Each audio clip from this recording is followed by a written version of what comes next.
there, Sandra here from createinspain. Sometimes when we want to cut images out, they are conveniently placed on white backgrounds. This makes it relatively easy for the scan and cut to find the edges and to cut around them.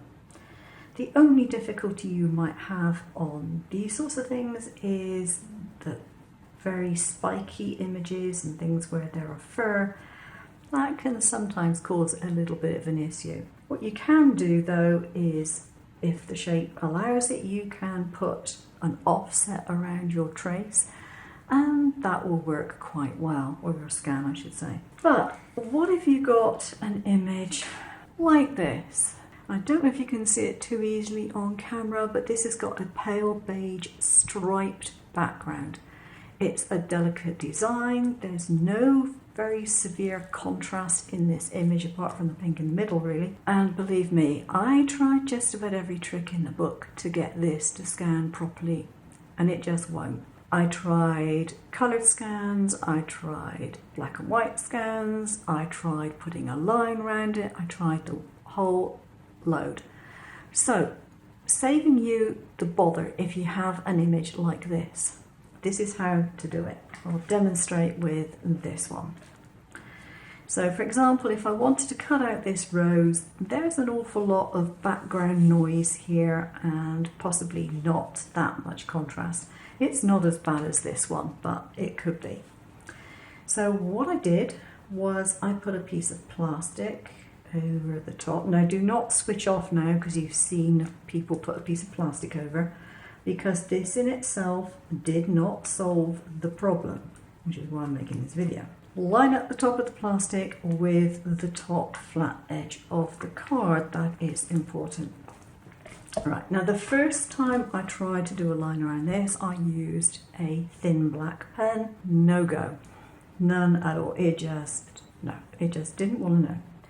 So the next time I did it, I used a heavy black pen, and would you believe it, even with that drawn completely around my design, it did not want to know. It was still picking up the stripes on the background. I tried altering the size. It just wasn't going to work. So how I did it? Okay. What I did was I used this chunky pen to draw around my image. So we're just going to pretend I want this flower here, like that. But instead of sending it to scan like that, what I did was I folded it over so this was on the back. This is the shape that I scanned perfectly first time, not a problem. And then I removed the plastic and I got it to do the cut. And then I got the cut perfectly as I wanted it. No fuss, no problem, just well cut. It didn't take me very long to do it once I did that. The other methods cost me a good half an hour trying to work it out. So there we go.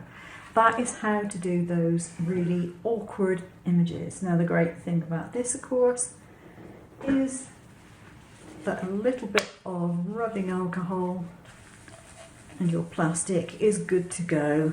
Again, you can use any clear plastic that you want to do this. This just happens to be a piece of a document folder. Now, admittedly, if I was just going to do one of these, would I bother? I probably wouldn't. I would probably just fussy cut it out. Well, actually, no, I probably wouldn't. I hate fussy cutting. But if you have a whole page of this sort of thing, this would make it so much easier for you. It's incredible. And all, as I said, you do is you draw on one side, flip the plastic and scan the other and cut it from the reverse. Job done. That's it for today. Thanks for watching. Leave some comments down below if you like to, and if you haven't already, please subscribe. I'll see you again soon. Take care now.